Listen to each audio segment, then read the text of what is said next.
Assalamualaikum everyone, my name is Ayan. I'm doing well and I'm a senior at Rehan School Online Academy Level 1. So today my very special guest जिससे miss लुकमा shine training वाली तो आज हम इनके साथ interview करेंगे इनको थोड़ा लाइव ट्रेनिंग के बारे में बताएंगे फर्स्ट ऑफ ऑल ये जो है रेहान स्कूल में अभी ज्वाइन करना चाहती हैं और ये अभी जो है ट्रेनिंग ले रही हैं और अभी पार्टिसिपेंट हैं तो फर्स्ट ऑफ ऑल अस्सलाम वालेकुम कैसी हैं आप वालेकुम सलाम, मैं ठीक ठाक। आप कैसे हैं?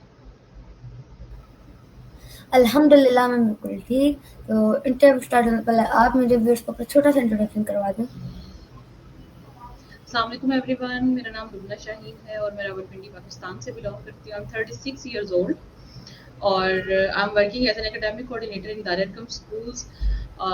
अभी रिसेंटली वेकेशंस की वजह से मैंने रेहान एआई टीचर्स इंस्टीट्यूट को ज्वाइन किया है।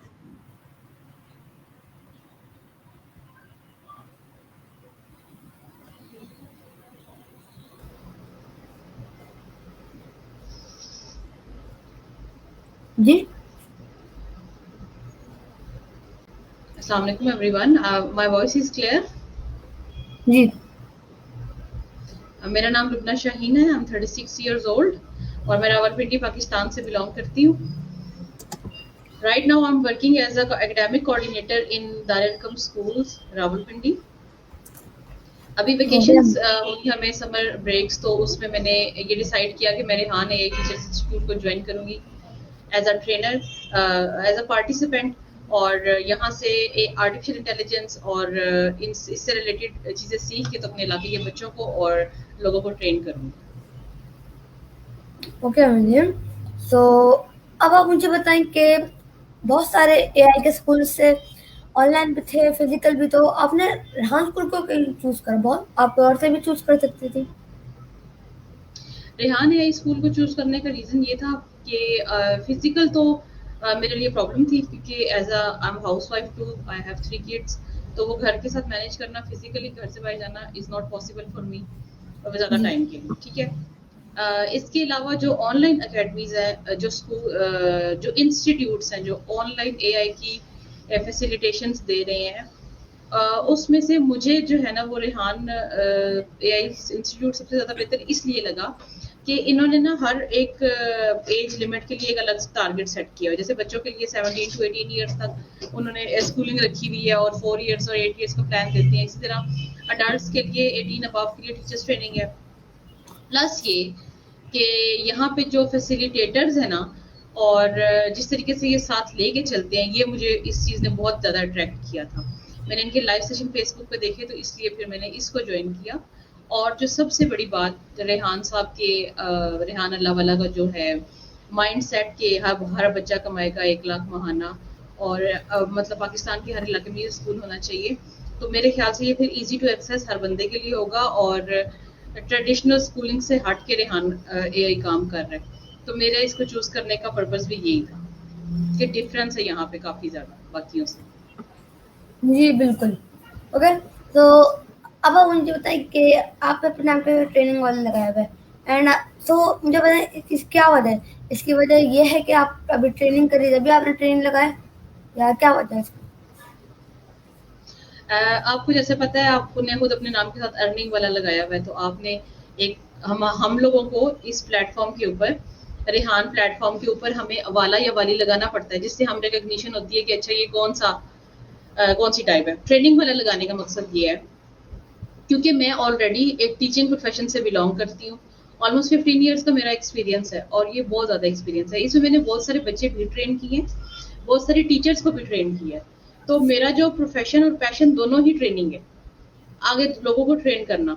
तो इसलिए मैंने ट्रेनिंग वाला चूज किया क्योंकि मैं आगे चल के रेहान स्कूल के साथ भी अटैच रहना चाहती हूँ और यहाँ के लोगों को भी फिजिकली भी और ऑनलाइन दोनों तरीके से ट्रेन करना चाहती हूँ। So that's why I choose training वाली। सो अब आप मुझे बताएं कि आपके लाइक कितने बच्चे हैं? I have 3 kids, 1 is son and 2 are daughter. Okay, तो उन सबकी एज क्या क्या है? Daughter is 14 years old, son is 12 years old and the youngest one is 9. Okay, तो अब आप मुझे बताएं कि आपको एनिमल्स पसंद है? एनिमल्स पसंद है दूर से देखने की हद तक। मैं इनके करीब नहीं जाती, मुझे डर लगता है। लाइक कैट्स, जो जो छोटे-छोटे डॉग होते हैं ना, पपीज़, अच्छे लगते हैं मुझे, लेकिन थोड़े दूर-दूर से मैं उनको टच करते हुए मुझे थोड़ा-सा डर लगता है। ओके, तो मैं आपको एक बात बताते चलूँ, मेरे पास 2 कैट सॉरी 3 कैट्स हैं और मेरे पास बहुत सारे पैरट्स हैं। वाह! पैरट्स पैरट्स मुझे भी पसंद है, बट स्टिल मैं उनको टच नहीं कर सकती। मुझे ऐसे लगता है जैसे मैं उनको पकड़ूँगी ना तो वो मुझे चोंच मारेंगे या पंजे मारेंगे, तो इसलिए मैं फिर उनको नहीं पकड़ती। ओके, तो मेरे पास पैरट्स हैं, बहुत ज़्यादातर जो पैरट्स हैं वो ऐसे ही, बट 1-2 पैरट्स ऐसे हैं कि वो मेरे हैंड में ना ही मुझे काटते ना ही कुछ करते। मैं बुलाता हूँ, हाथ पे आ जाते हैं मेरे। हुँ, वेरी गुड। ओके, सो अब आप मुझे बताएँ कि आपका हाउस में आपके कोई फ्रेंड बना है? फ्रेंड तो नहीं इस तरीके से, लेकिन हाँ, जो हमारी क्लास है, जैसे आई बिलोंग्स टू बैच 11, तो बैच 11 के जितने भी हम पार्टिसिपेंट्स हैं ना, वो सारे एक दूसरे के साथ कनेक्टेड हैं। तो we talk like fellows and colleagues, but still we are not friends. Friends तो थोड़ा बड़ी टर्म आ जाती है ना, उसके साथ आप अच्छी बुरी हर चीज़ शेयर करते हैं। और यहाँ पे हमारी क्लास क्योंकि सिर्फ 2 घंटे की होती है, तो ऐसा कोई फ्रेंड नहीं है, बट यस फेलोज है। ओके, और मैं आपसे एक सवाल है कि मैं आपसे ये पूछना चाहता हूँ कि आपके जो किड्स हैं, आप उनको डांस स्कूल में एज़ अ स्टूडेंट लगा सकते हैं, तो आप वो क्यों लगाएँ? आप खुद क्यों आएँ? मुझे पहले इतना इन्फॉर्मेशन नहीं थी रेहाना स्कूल के बारे में कि मैं मतलब इतनी एज के बच्चे भी आ सकते हैं। बट जब मैंने ट्रेनिंग इंस्टीट्यूट को खुद ज्वाइन किया एज अ टीचर, तो मुझे आइडिया आया कि मैं अपने बच्चों को भी लेकर आऊँ, और इंशाल्लाह मैंने ये डिसाइड किया है। जब मेरी ट्रेनिंग कंप्लीट होगी, मैं इसको फुली जान जाऊंगी, इस सिस्टम को समझ जाऊंगी, तो फिर मैं अपने बच्चों का एडमिशन भी जरूर करवाऊंगी। I have decided. जी, आप बिल्कुल लगा कि रेहान स्कूल बड़ा अच्छा है और यहाँ पे मैंने भी अभी तक आया हूँ, आके मैंने बहुत जॉइन किसी की। तो अब आप मुझे बताएँ कि आपकी क्लास की क्या टाइमिंग है? हमारी क्लास की टाइमिंग 9 to 11 है, नाइट। ओके, सो लाइक अभी आपकी क्लास होने वाली होगी, है ना? यस, 9 o'clock हमारी क्लास स्टार्ट होती है। ओके, सो अब आप मुझे बताएँ कि आपके रोज़ कितने-कितने टास्क होते हैं? आप टास्क करती हैं रोज़? यस, हमारे रोज समटाइम 3 टास्क होते हैं, समटाइम 4 टास्क होते हैं, जिसमें हमें टास्क भी बताऊँ आपको, जिसमें मैं स्टोरी पोस्टिंग और स्टोरी मेकिंग, समटाइम सॉन्ग करने पड़ते हैं। इसके अलावा ये this interview which I am giving to you is also a part of our task. इसके अलावा इंटरव्यूज लेना, इंटरव्यूज देना, 3 टाइम समटाइम और समटाइम 4 टास्क होते हैं, तो मैं दोनों हम लोग करते भी हैं। और समटाइम रह जाता है, लेकिन वो फिर उसको मैं नेक्स्ट डे कंप्लीट करने की कोशिश करती हूँ। ओके, तो वैसे अब आप मुझे रेहान स्कूल का सॉरी सर रेहान अल्लाह वाला का क्या मिशन है?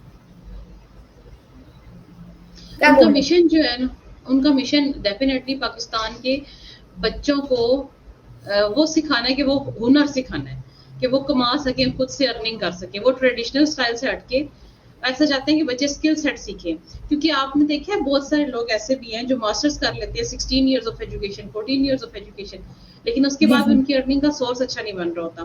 तो रेहान अल्लाह वाला का जो विजन है, मिशन है, वो यही है कि बच्चे अगर 4 साल पढ़ रहे हैं, तो उसके बाद एटलीस्ट इस काबिल तो हो जाए कि वे घर को चला सके, कमाने के काबिल हो जाए। तो मेरे ख्याल से ये उनकी बहुत अच्छी सोच भी है। और आप जी, बिल्कुल। जैसे अब आप बच्चे हैं, आपको 4 साल अगर 5 साल गुजरते हैं यहाँ पे, तो आप तो बिल्कुल एक पायनियर बन जाएंगे। जी, ऐसे ही है ना, फिर आने वाले बच्चों को आप भी सिखा सकते हैं और खुद भी आप अर्निंग कर सकते हैं यहाँ से। जी। ओके, सो अब आप मुझे बताएँ कि आपका नाम है लुबना शाहीन, तो अब आप मुझे बताएँ आपके नेम का क्या मीन्स है? मेरे नेम का मतलब है सबर करने वाली। ओके, सो आपने अभी तक लाइफ में अपना सब्र करा है कभी? बहुत ज्यादा। जब आप अपनी जिंदगी में इतनी सारी चीजें एक साथ कर रहे होते हैं ना, जैसे जॉब भी और सम कोर्सेज, फैमिली को भी साथ लेके चलना, तो ये बगैर सबर के पॉसिबल नहीं होता। जी, सबर के ओके, साथ ही पॉसिबल हो सकता है। ओके, एंड अब आप मुझे बताएँ कौन सी सिटी से बिलॉन्ग करती हैं? रावलपिंडी। और तो आप कौन-कौन सी सिटी अभी तक विज़िट कर चुके हैं? इस्लामाबाद, पेशावर, अटक, मुल्तान, लाहौर, पंजाब के कुछ सिटीज़ विज़िट किए हैं मैंने। तो आपने कभी कराची विज़िट नहीं करा? नहीं, मैंने कराची विज़िट नहीं किया, लेकिन कराची मुझे पसंद है सी साइड की वज़ह से, तो अगर कभी मौका मिला तो जी, इंशाल्लाह ज़रूर विज़िट करूँगा। ये कराची का अम, सबसे ज़्यादा अच्छा व्यू जो सी साइड पे ही है और मेरे को खुद सी साइड पसंद है कराची में और मैं खुद कराची में ही रहता हूँ। That's very good.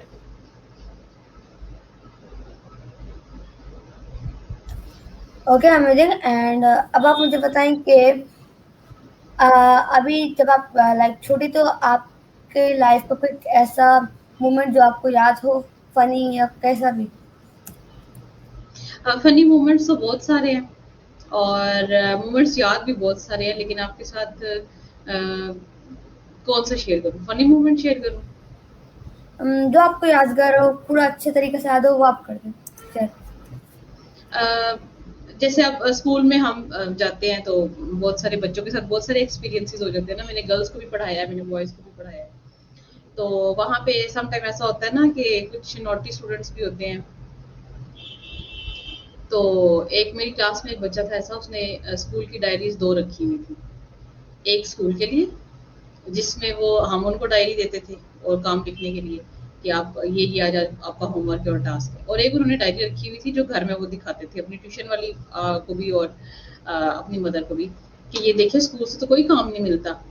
तो वो फिर डेफ़िनेटली 2-4 महीने जब गुज़रे तो उनकी मदर आ गई हमारे पास और ट्यूशन से भी आ गए लोग कि जी आपने आपके स्कूल में तो पढ़ाई ही नहीं होती। आप तो इन बच्चों को कुछ पढ़ाते ही नहीं, कुछ काम भी नहीं करवाते। तो आई वाज़ शॉक्ड कि ऐसा कैसे हो सकता है? हम तो काम करवाते हैं। अब जब उस बच्चे को बुलाया तो वो बच्चा कभी हमारे सामने मतलब डेफ़िनेटली वो इतना बड़ा बच्चा तो नहीं था, छोटा ही था क्लास 4 का। वो जवाब तो नहीं दे पा रहा था बट मुझे समझ आ गई कि कुछ ना कुछ ऐसा है। तो जब मैंने उसका बैग मँगवा के चेक करवाया तो उसने 2 डायरीज़ रखी हुई थी, जो ट्यूशन में वो दिखाता था वो खाली होती थी। लेकिन वो स्कूल की ही डायरी थी, उसने अपनी पॉकेट मनी से खरीद के रखी हुई थी। और वो उसको उनको कहता था कि ये देखिए हमें तो स्कूल से कोई काम नहीं मिलता, डायरी खाली आती है। और जो स्कूल वाली डायरी थी वो छुपा देता था, वो उसने बुक्स के अंदर ही छुपा के रखी हुई थी। तो वो खैर वहाँ पे उसको एम्बैरेसमेंट भी हुई, फिर उसको हम लोगों ने समझाया भी। लेकिन ये बड़ा फ़नी मोमेंट था कि वो अपनी तरफ से बहुत तेज़ बन रहा था और उसने काफ़ी टाइम जो है वो डॉज भी दिए पेरेंट्स को भी और हमें भी। और हमें ये कहता था कि मेरे घर वाले मुझे सपोर्ट ही नहीं करते स्टडीज़ में और घर वालों को कहता था स्कूल वाले पढ़ाते ही नहीं है। तो इस वज़ह से उसने हम दोनों को ना अपनी-अपनी जगह पे फिट किया हुआ था। लेकिन खैर फिर वो पकड़ा गया, तो फिर ठीक हो गया था।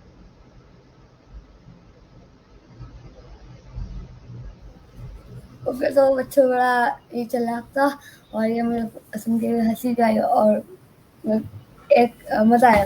ओके तो अब आप मुझे बताएँ कि आप मुझे अपनी लाइफ़ रूटीन मतलब आप मुझे लाइफ़ के बारे में बताएँ। लाइक पहले आप क्या करती थी, अब आप क्या करती हैं ये सब?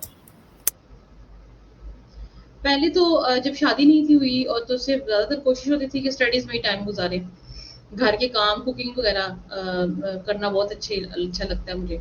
तो अभी तो जब से जॉब कर रही हूँ, तो मॉर्निंग में जॉब फिर इवनिंग में घर, बच्चे, बच्चों को पढ़ाना और अभी जो रिसेंटली रूटीन है वो नाइट की ये भी है कि डेली क्लासेस भी अटेंड करनी पड़ती है मंडे टू फ्राइडे।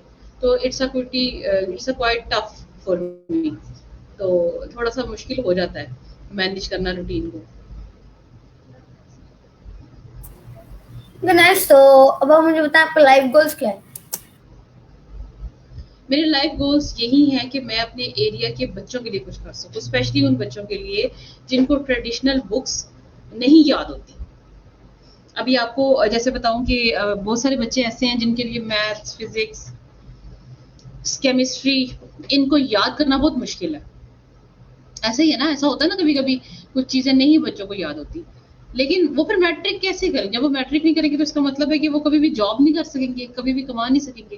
तो मैं चाहती हूँ कि मैं इन बच्चों के लिए ऐसा कुछ करूँ कि जो बच्चे ये बुक्स नहीं पढ़ सकते, वो कम से कम इस तरह की चीज़ें कुछ ऐसे स्किल्स सीख लें, ताकि वो अपनी आने वाली ज़िंदगी को बेहतर बना सकें और कुछ अच्छा अर्न कर सकें। तो बेसिकली मेरा मकसद अपने इलाके के लोगों को, बच्चों को स्पेशली ट्रेन करना है, जो कि नहीं पढ़ पाते, उनके लिए स्टडी मुश्किल होती है।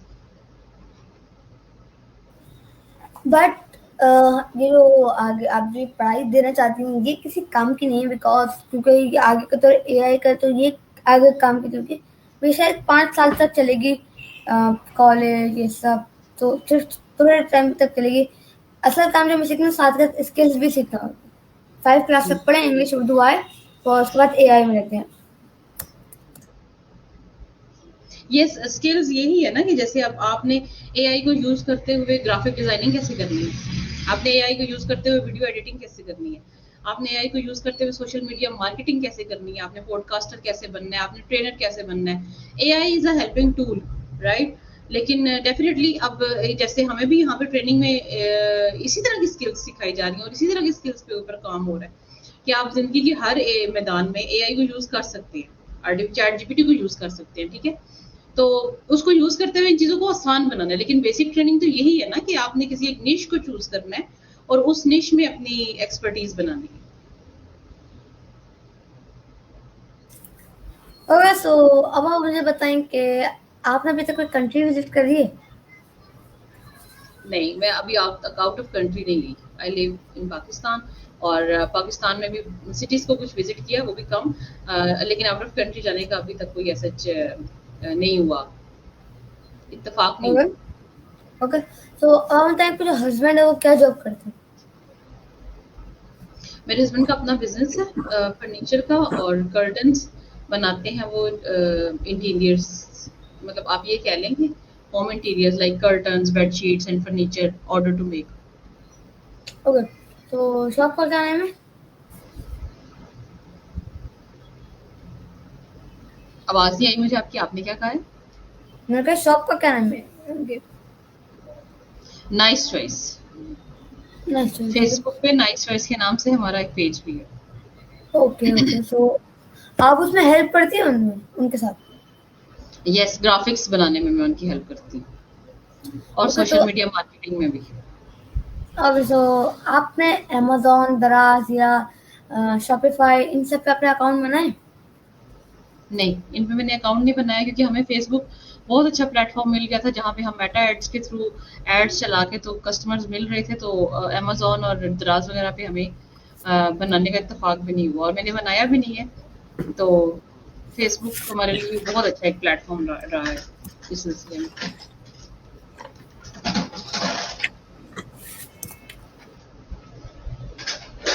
बट अगर मैं आपको एक एडवाइस दूँ तो आप शॉपिफ़ाई या अमेज़न, दराज़ पे भी अकाउंट बना सकते हैं या ओएलएक्स पर। तो आपके हस्बैंड जो काम करते हैं वो उन सब पे लगाएँ एंड इससे एक तो आपकी रीच भी बढ़ेगी और जो है आपके पास इसी से मतलब दराज़ से या इन सब से 1 लाख रुपए आराम से आ जाएँगे, 1 लाख से ऊपर अगर आप ज़्यादा अच्छा है तो। I will definitely work on it. Actually जो मैंने जो जहाँ तक सर्च आउट किया ना दराज के ऊपर, जो एक्सपेंसिव आर्टिकल्स है ना उनकी रीच इतनी अच्छी नहीं आती है जहाँ तक मेरी सर्च है। दराज पे ना आप जैसे छोटी छोटी एक्सेसरीज लाइक ज्वेलरी हो गई, कपड़े हो गए, कपड़े भी बहुत कम, like kitchen gadgets, accessories, sports का सामान, ये वाली चीजें ज्यादा सेल होती हैं, इनकी रीच ज्यादा अच्छी आती है। कर्टन्स, फर्नीचर ये एक बहुत बड़ा आइटम है और एक्सपेंसिव आइटम है, और expensive items customers online prefer नहीं करते हैं, वो विजिट करके और प्रॉपर हर चीज देख के ऑर्डर टू मेक ही बनवाते हैं। सो एक्सपेंसिव आर्टिकल को ऑनलाइन चलाना इज क्वाइट डिफिकल्ट। उसके लिए आपके पास जो बेस्ट प्लेटफॉर्म है मेरे ख्याल से वो फेसबुक है, जो जहां तक मेरा अभी तक एक्सपीरियंस है। ओके, बट लेकिन दराज से 1-2 बंदे तो आएँगे ना, जो घर बैठ के करना चाहें, 1-2 बंदे तो आ सकते हैं। आप बिल्कुल आ सकते हैं, लेकिन आपको पता है जैसे कि हर चीज टाइम टेकिंग है। अगर मैं दराज में भी काम करती हूँ तो इट नीड्स टाइम, लेकिन क्योंकि मेरी जो फील्ड है ना वो एजुकेशन है और एजुकेशन है, ट्रेनिंग है, मतलब मैं ज्यादातर मेंटली और फिजिकली भी ना अपने आप को एजुकेशन वाली फील्ड में ज्यादा बेहतर और रिलैक्स फील करती हूँ। तो इसलिए फिर मेरा ज्यादा फोकस उधर होता है। हाँ, हस्बैंड को जब हेल्प चाहिए होती है तो मैं उनकी हेल्प कर देती हूँ, बट मेजर मेरा फोकस जो है वो एजुकेशन है। Okay, nice. तो या एंड अब आप मुझे बताएं कि आपकी डेली रूटीन क्या है? डेली रूटीन जैसे कि मैंने आपको बताया, मॉर्निंग में स्कूल, अभी हमारी समर कैंप्स चल रहे हैं, तो मॉर्निंग में स्कूल, फिर इवनिंग में घर, बच्चे, उनको पढ़ाना, कुकिंग वगैरह, बाकी शॉपिंग या आना जाना कहीं पे हम लोग वीकेंड्स पे प्लान कर लेते हैं। और अभी आजकल जो है वो इवनिंग में नाइट में हम क्लासेस लेते हैं, जो हमारी ट्रेनिंग इंस्टीट्यूट की है वो।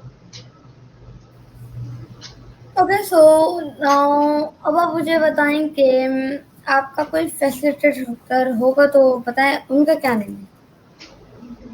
My facilitator is Mariam Zulfikar, training wali. She's vice principal in Rehan AI Teachers Institute, an online academy.